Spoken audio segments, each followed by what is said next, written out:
Thanks for choosing this free Anfield Index podcast.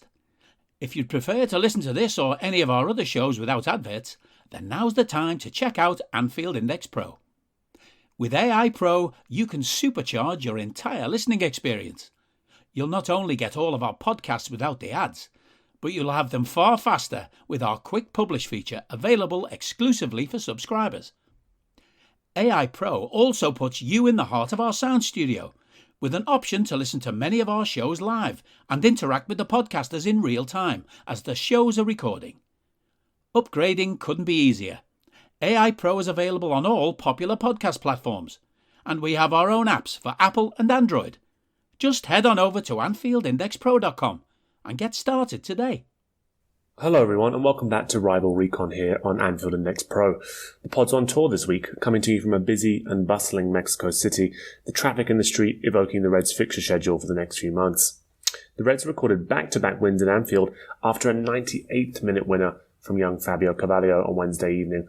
With the fixture schedule set to get even busier, as I said, there's little time to rest, and with Darwin Núñez back from suspension, the Reds must now prepare for a Merseyside Derby at Goodison this Saturday. Joining me this week to look ahead to the derby and lend us his perspective on how Everton are rebuilding under Frank Lampard after last season's relegation battle, we welcome back freelance writer Elliott Cuff. Hi, thanks for having me. Thank you for joining me. The listeners won't fully appreciate the amount or the saga it's taken for you to join me, or for me to join you rather. But yeah, very much appreciate you coming on to lend us your insight as usual around Everton ahead of the Merseyside Derby this weekend. And just wanted to ask you, before we go into this season, before we talk about sort of your thoughts on how things have started, how Lampard started, the players who have departed, players who have arrived.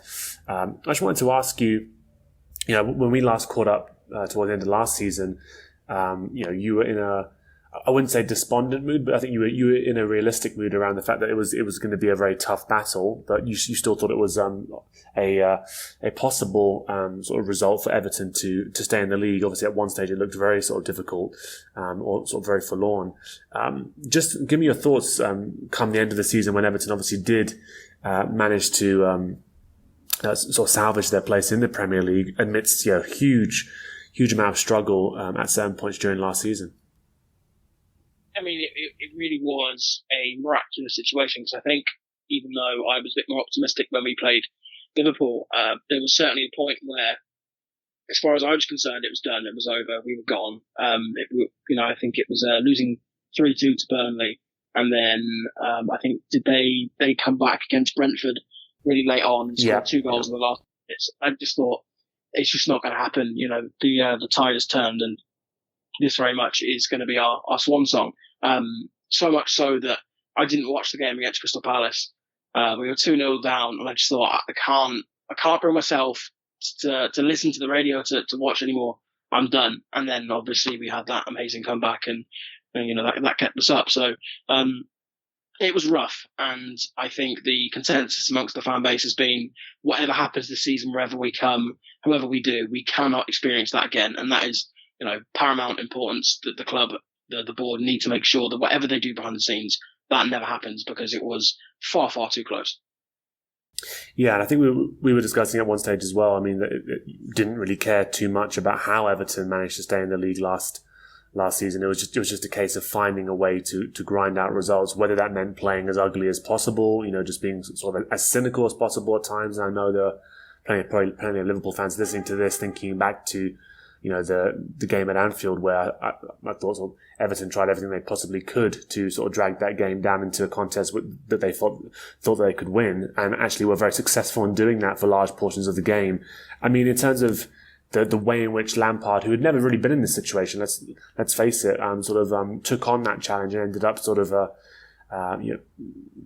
saving Everton from relegation. I mean, what did you make of the way in which he approached it? And in the end, I mean, for you, sort of, what were the key reasons why Everton sort of stayed up, other than obviously securing the results? And who were the players who stood up in those moments? I think Lampard doesn't get nearly enough credit where credit's due, because people who are neutrals will look at the results or the scoreline, and they'll always judge Everton as playing poorly, or Lampard clearly doesn't have a handle on things. But he came in at the worst possible time. Everton were in complete disarray on the pitch, behind the scenes. Everything was going wrong, and he has somehow been able to muster a bit of spirit behind the scenes, unite the fan base. I mean, don't get me wrong, the fan base deserves more credit than anyone for the way they came together and supported the team towards the end of the season. All the parades outside the training ground and greeting the bus at Goodison Park, the fans were incredible. And I think Lampard was able to inspire his players to feed off that energy. And, we did see people like Calvert-Lewin step up in that game against Palace, and players like even Dele Alli came on and had a spirited cameo in that game in particular. Richarlison was someone we can rely on to perform. Anthony Gordon was someone who wore his heart on his sleeve. So there were certainly players that gave their all, but I think, Lampard had a terrible situation and he did the very best he could. And, at that point in time, Everton couldn't score goals and they couldn't stop conceding goals. It was really a nightmare at both ends of the pitch. So the fact that we were able to shore ourselves up enough to get over the line and then, hopefully improve going forward is something that Lampard definitely deserves more credit for, because it was not an easy job at all. And, many lesser managers wouldn't have been able to do it. Yeah, and I think I'm happy to hold my hands up and say that I'm one of those who sort of was questioning whether sort of not he had the capabilities to deal with the relegation battle, to deal with sort of the different things that throws your way. But I mean, looking at the results, I mean, following the ones that you mentioned where you sort of perhaps had given up hope a little bit on Everton making it out.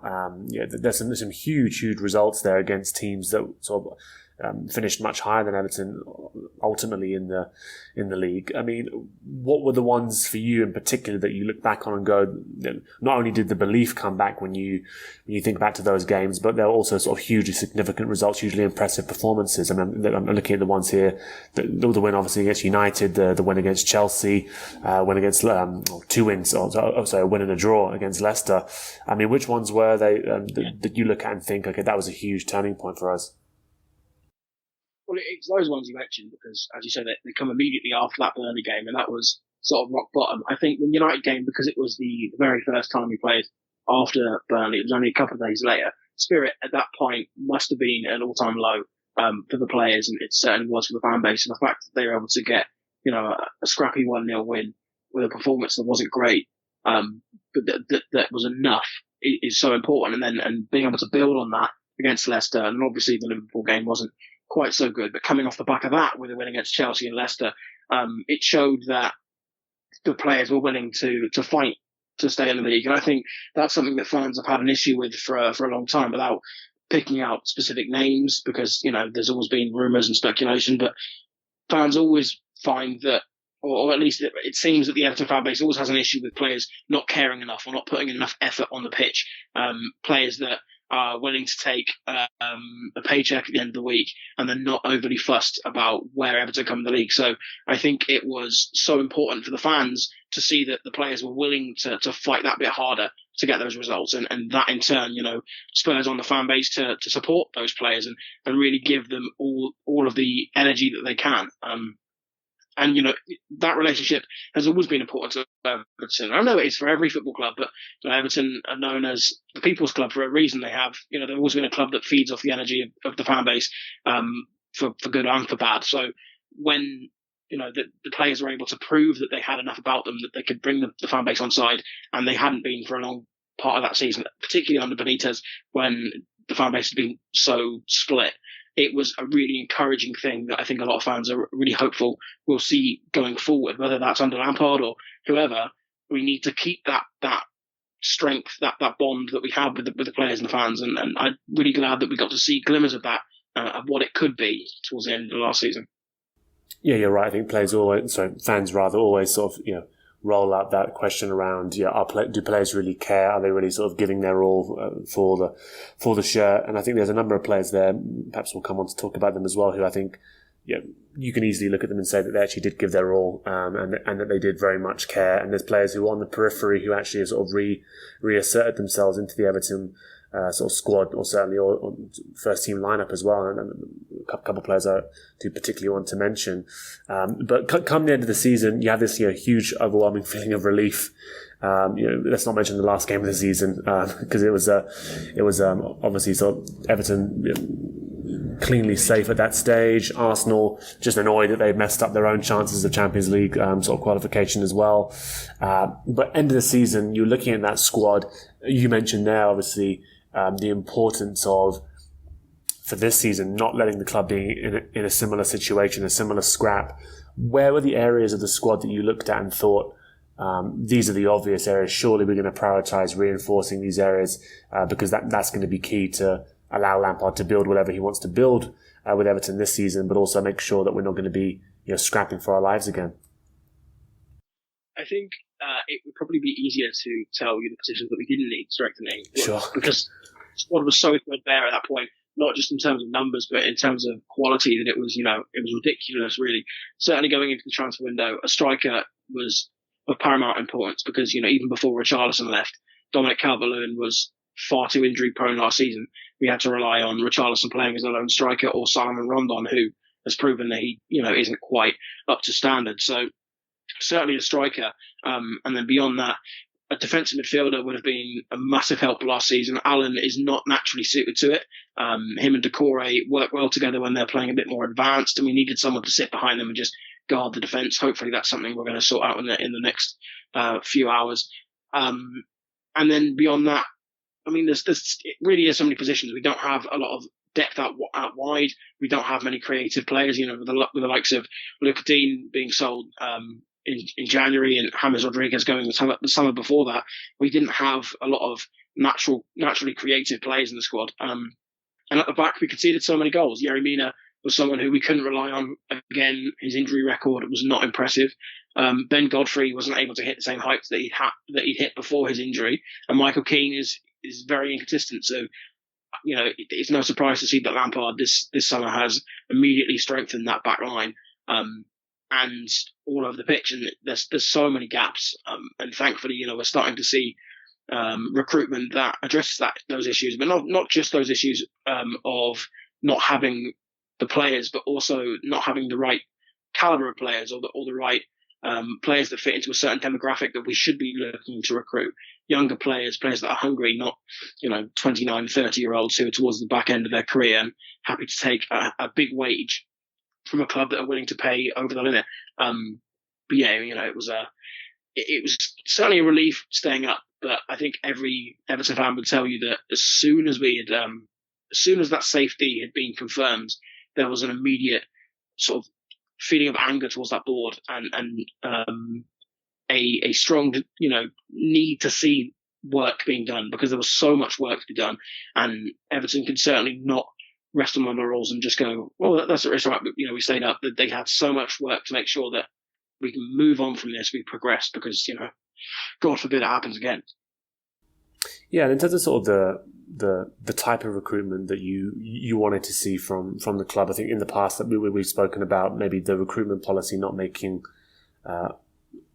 tons of sense in terms of there being a clear, cohesive strategy being followed. You mentioned there sort of obviously going after younger players, and there's a couple that we can obviously highlight in terms of sort of Onana, who's come in 20 years old from Lille, Dwight McNeil, of course, highly rated, 22 years old, coming from Burnley.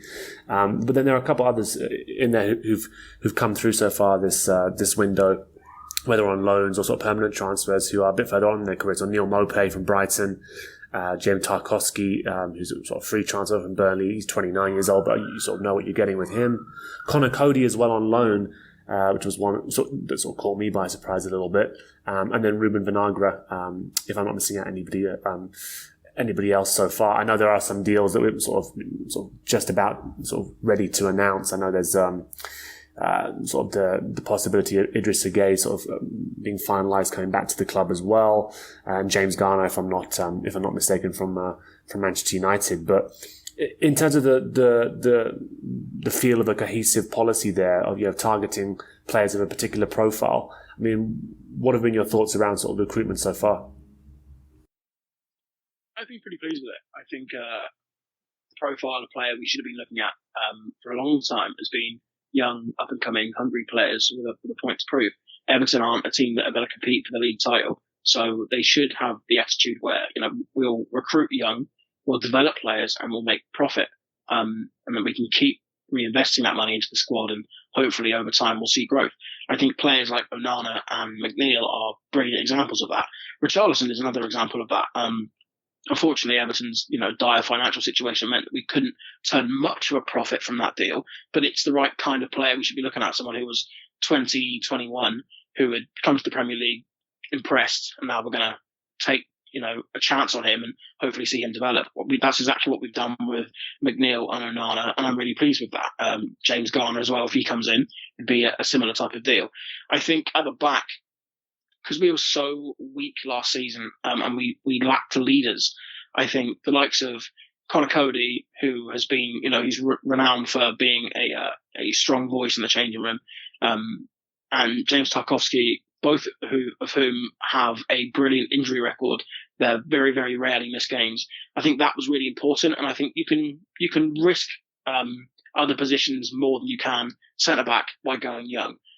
If you have someone like a Van Dijk playing in your team, you could probably risk playing someone like a Joe Gomez, who, I'm not saying Joe Gomez is a risk, but he's a younger player who is still learning his game. But when you're playing against or alongside someone like Van Dijk, you can afford to do that.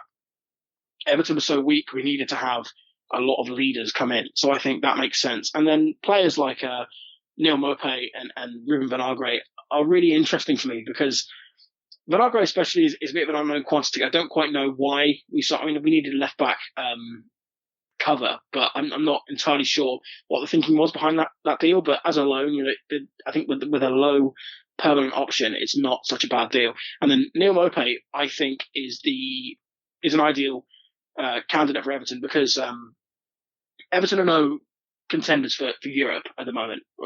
In the past, we played European football, but we're certainly nowhere near that, and we need to be aware of our current position in the football, in the Premier League pyramid. Because of that, you need to look at players like Maupay, who didn't cost an awful lot of money, who has a decent injury record, who can score goals when he has decent service. He's not going to set the world alight, but that's not what we've bought him for. He is to support Calvert-Lewin, to potentially play alongside him. He's a different kind of player. He has a different profile, and he'll offer us a different angle. And I think, because it's a low investment, which is something that Everton obviously needs to focus on at the moment because of our financial situation, then, it's a good signing. Idrissa Gueye would be great to come back, because, again, it's a very low financial output for someone who we know can do the business. He was one of the best players we've had over the past decade, so he's reliable. He's a short-term fix, but he's someone that we know what he can do, and hopefully he can improve the squad. So I think as long as we keep Everton this summer, to sum it up, have been there's been thought behind the transfers. It hasn't been splashy Hollywood, let's throw 45 million at Gylfi Sigurdsson, or let's throw 160 grand a week, or whatever it was, on James Rodriguez. We've thought about where we're putting our money, and that is something that we haven't done in the past, so that is a good sign moving forward. And just to talk about departures as well, because I think it's important that we mention it. I think, as you were talking about, Richarlison's obviously left the club, gone to Tottenham for sort of 58 million euros, I think it was in total. And Dele Alli has ended up out loan on Besiktas, which is, I think obviously his career is a very fascinating story, sort of the way in which it's unfolded. But I mean, obviously losing a player of the influence of Richarlison, I'll make no bones about it. He was one of the most aggravating players in the league, and so that means he must be doing something very effective, because he finds the perfect way to annoy me every single time. I've watched him, but you can see the qualities that have made him sort of desirable, even by manager, by Antonio Conte's standards.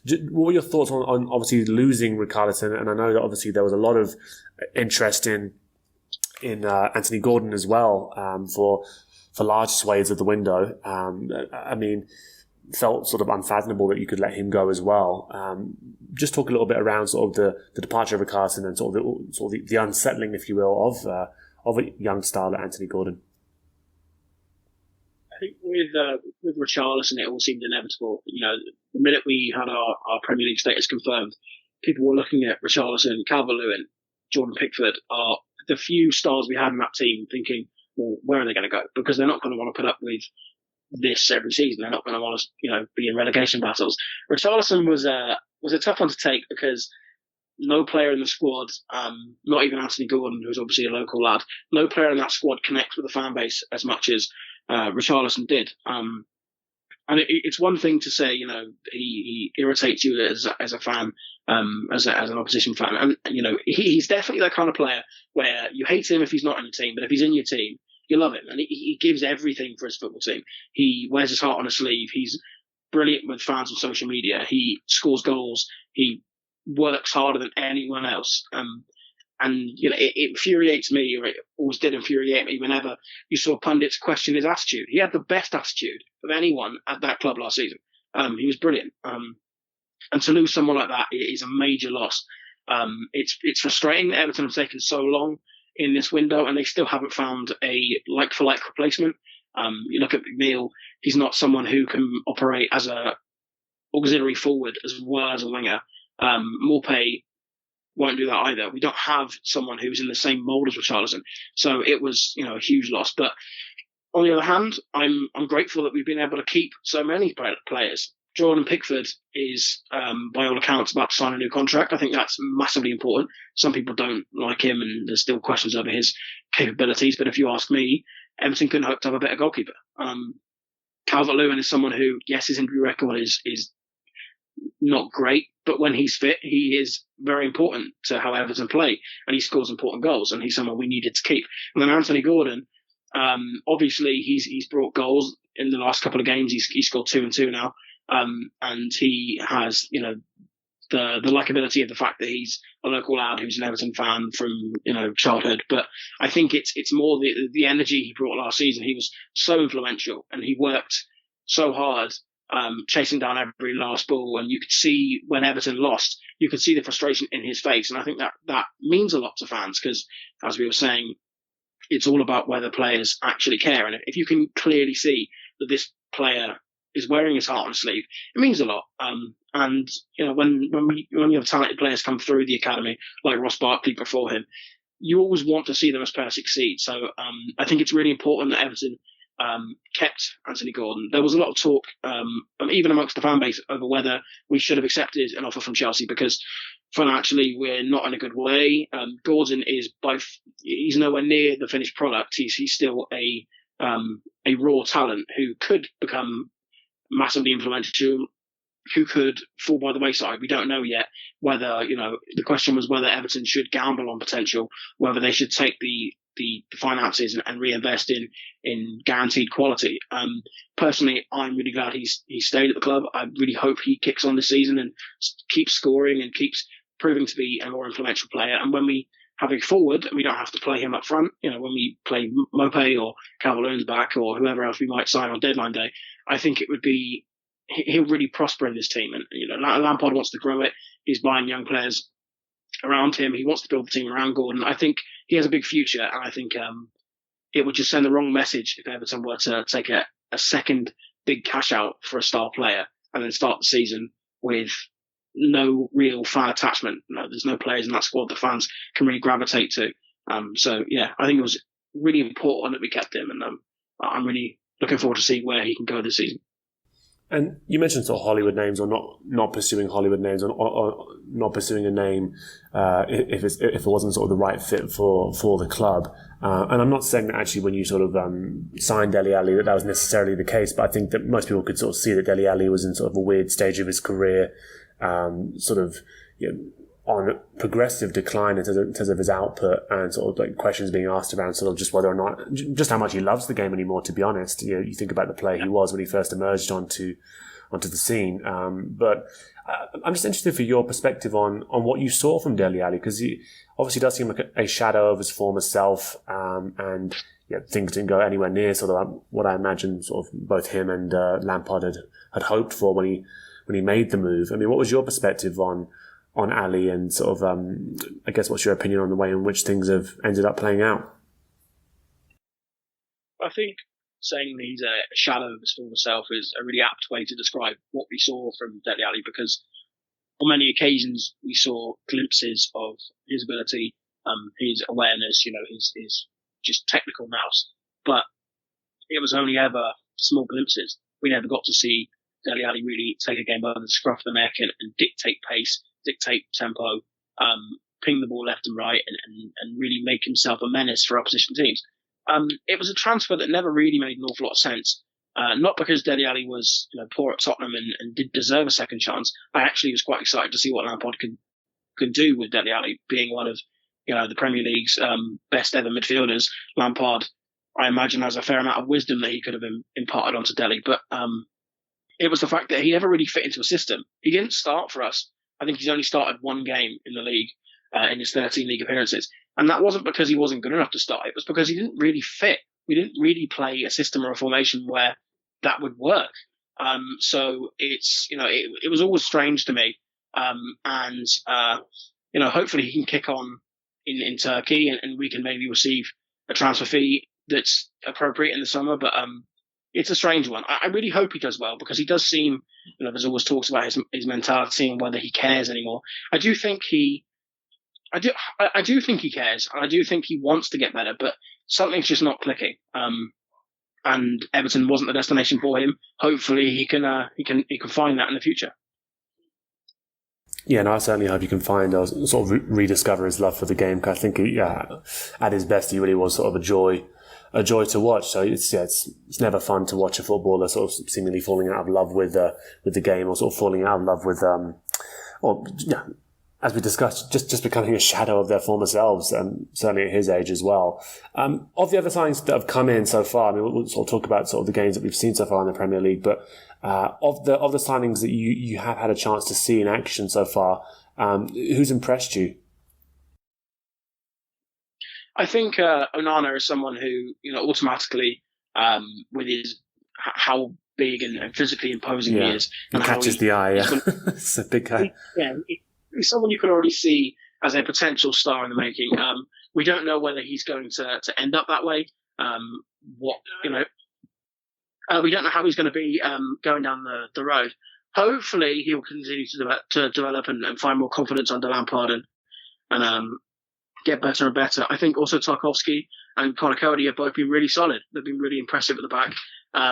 We didn't know what to make too much of them, how they would.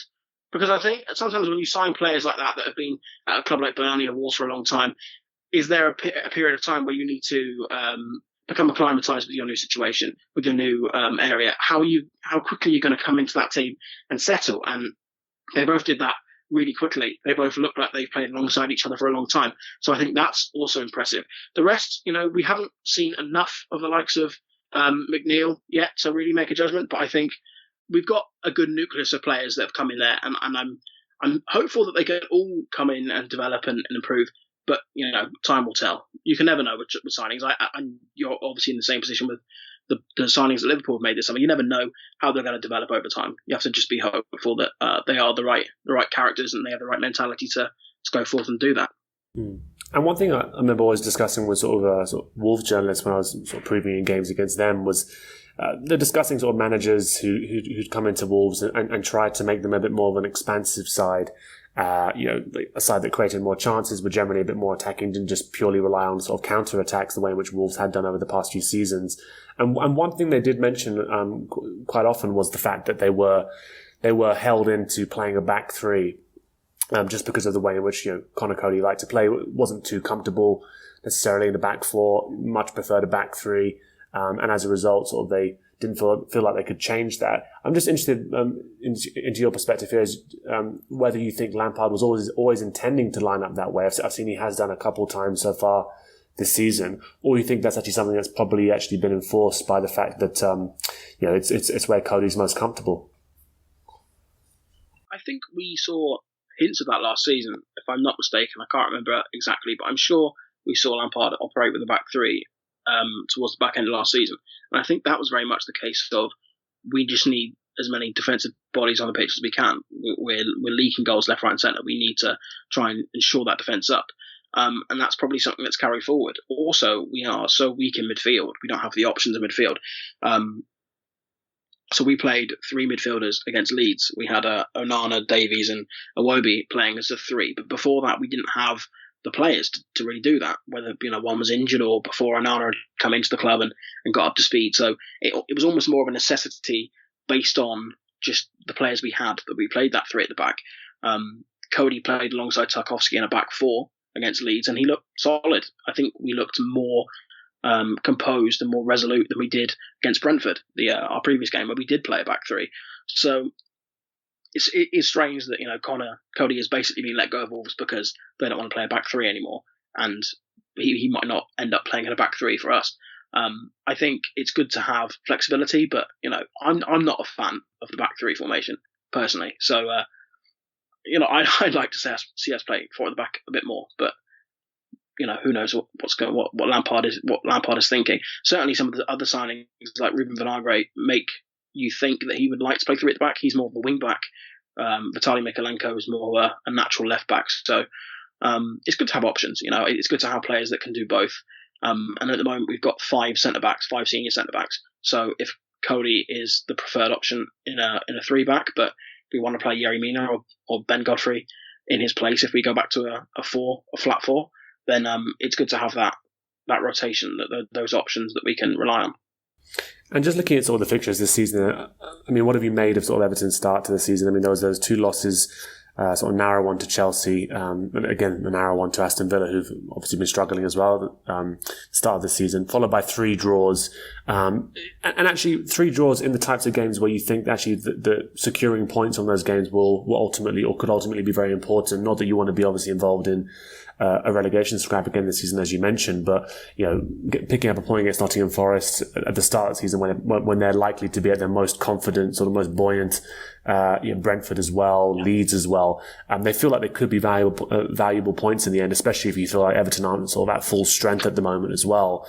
What have you made of sort of the game so far, and have there been any sort of real notable trends that you've identified so far?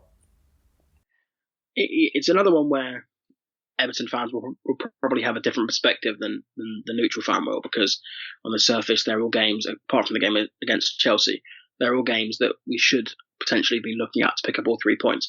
But I think, if you look at how poor we were towards the back end of last season, all that mattered was that we saw an improvement, and we've definitely been better.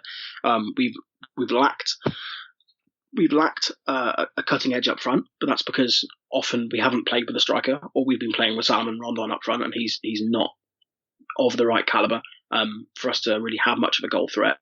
At the back, we look far more solid than we did last season, so that's a clear improvement. We haven't conceded a lot of goals in any of the games we've played. 2 goals, I think, is the most. Villa scored 2, and so did Chelsea. But other than that, we've definitely improved. Things are definitely going the right way. You mentioned what are the trends or the patterns we're seeing pop up. Giving away silly goals, silly mistakes, defensive errors after defending solidly for 80 minutes, making a really easy to avoid lack of concentration mistake that leads to a goal. That's something that we're suffering at the moment, and it's frustrating to see. But I do think, as Lampard said after we conceded against Leeds, and Leeds basically took possession of the second half, and they were in complete dominance, and we were able to hold them out and get that draw, and even created chances to potentially win it later on. As Lampard said, that's the kind of game last season we would have lost. We wouldn't have been able to find it within ourselves to keep going. It's one we would have, heads would have dropped, we would have given up, and the floodgates would have opened. So I think we, even though we're not getting as many points on the board as we'd like, and we're giving away silly goals that have cost us results against the likes of Brentford, I do think that we are seeing a clear improvement, and we are getting better. And the more names we get in, the more the likes of Onana and McNeil embed themselves in how we play. I think we'll start to see those results come around, and the points will start to add up. Yeah, and in terms of the Merseyside Derby, it's an early one this season at home, and I think it's fair to say, despite what you're saying there around sort of the need for Everton to improve, the need for Everton sort of to reinforce their squad as well, some of the hoping for bigger impacts from some of the new signings as they get integrated into the side. I think it's fair to say that Liverpool sort of have had a sort of a poor start to the season as well. You're struggling to integrate a couple of new players, changing the system, departure of some long-serving players like Mane, for example, Origi, who's sort of used to turning to from the bench. There will be no Divock Origi in this year's Merseyside Derby. I'm sure Everton fans will be very happy to hear that. But just given Liverpool's relative struggles and sort of sense of fragility that I feel like most teams can sort of sense around Liverpool at the moment. News that Henderson has limped off with a hamstring injury tonight as well.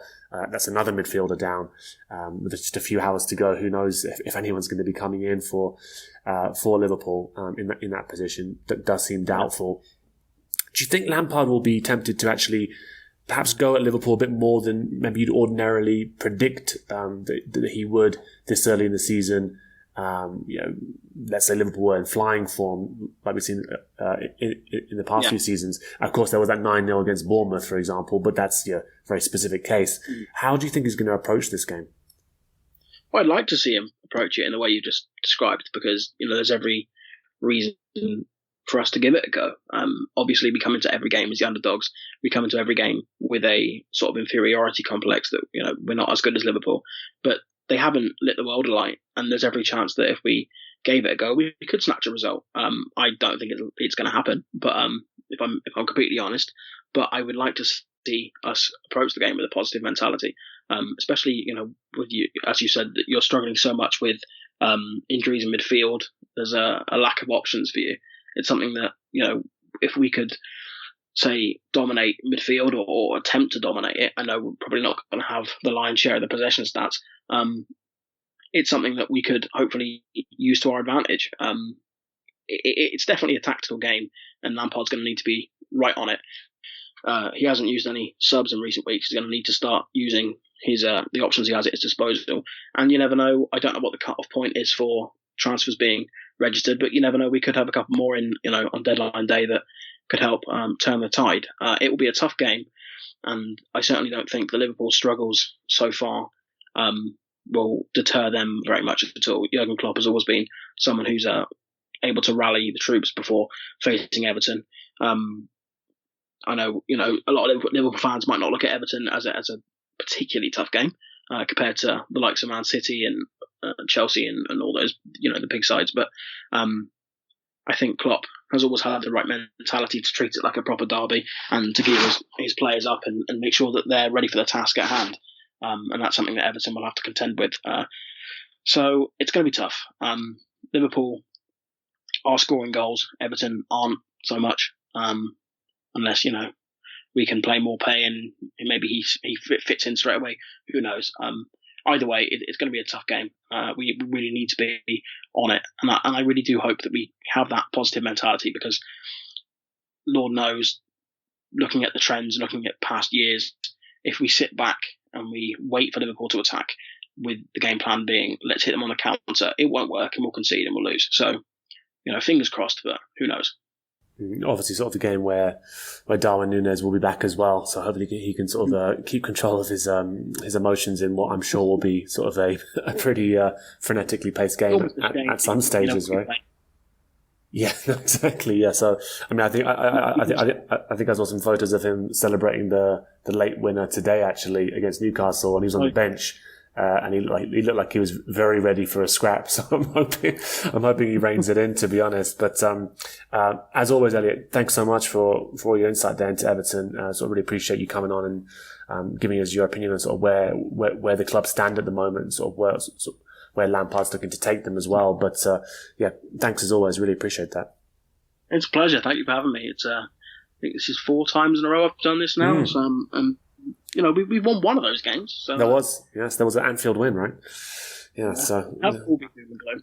No, absolutely. I think despite the Liverpool listening audience, I think people like to be as tribal as you can, especially ahead of this game. But I think there are quite a few Liverpool fans who are very happy, actually. So very happy, let me temper that. We're happy to see Everton sort of not relegated last season as well. I think it's obviously incredibly important for the city, let alone sort of the rivalry, etc. So, and to all the listeners who've been tuning into Rival Recon here on Anfield Index Pro, there's been a lot of these games coming thick and fast. As I mentioned on the last pod, took me by surprise that we were suddenly back into the 2 games a week frequency. Obviously now with the European fixtures as well, that's going to ramp up even more. So there'll be another pod from me ahead of the Wolves game on Saturday, 10th of September. Obviously the Champions League game wedged in between then. But between now and then, do check out all the other great pods on Anfield Index Pro. Until then, we'll see you ahead of the Wolves game. We hope you enjoyed listening to this Anfield Index show. Please be sure to subscribe to our channel so future podcasts find their way to your device automatically. There's nothing quite like fan engagement, and we'd love to know what you think of anything discussed on this show. The best way to get in touch is over on our free Discord community, where both podcasters and listeners debate the hottest LFC topics 24/7. Sign up free now at AnfieldIndex.com/Discord. You won't regret it. You can also follow us on Twitter at Anfield Index and find us on Facebook by searching for Anfield Index. Oh, and before you go, we'd love it if you could leave us a 5-star review on your favourite podcast app. It only takes a couple of seconds, and it means the world to the people who create these free shows.